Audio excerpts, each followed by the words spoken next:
গাজীপুর মহানগরের সংগ্রামী আর্মির জনাব অধ্যাপক জামাল উদ্দিন বক্তব্য রাখেন। জননেতা জনাব জামাল উদ্দিন।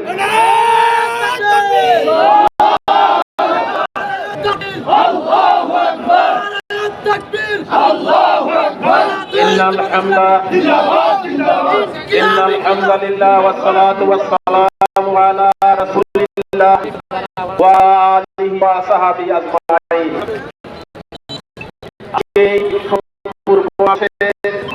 গাজীপুর মহানগরীর আমাদের মাননীয় সংসদ সদস্য নেতৃবৃন্দ, সম্মানিত সাংবাদিক বন্ধুগণ, আইন শৃঙ্খলা রক্ষাকারী বাহিনীর সদস্যগণ, সংগ্রামী গাজীপুরবাসী, আসসালামু আলাইকুম ওয়া রাহমাতুল্লাহ।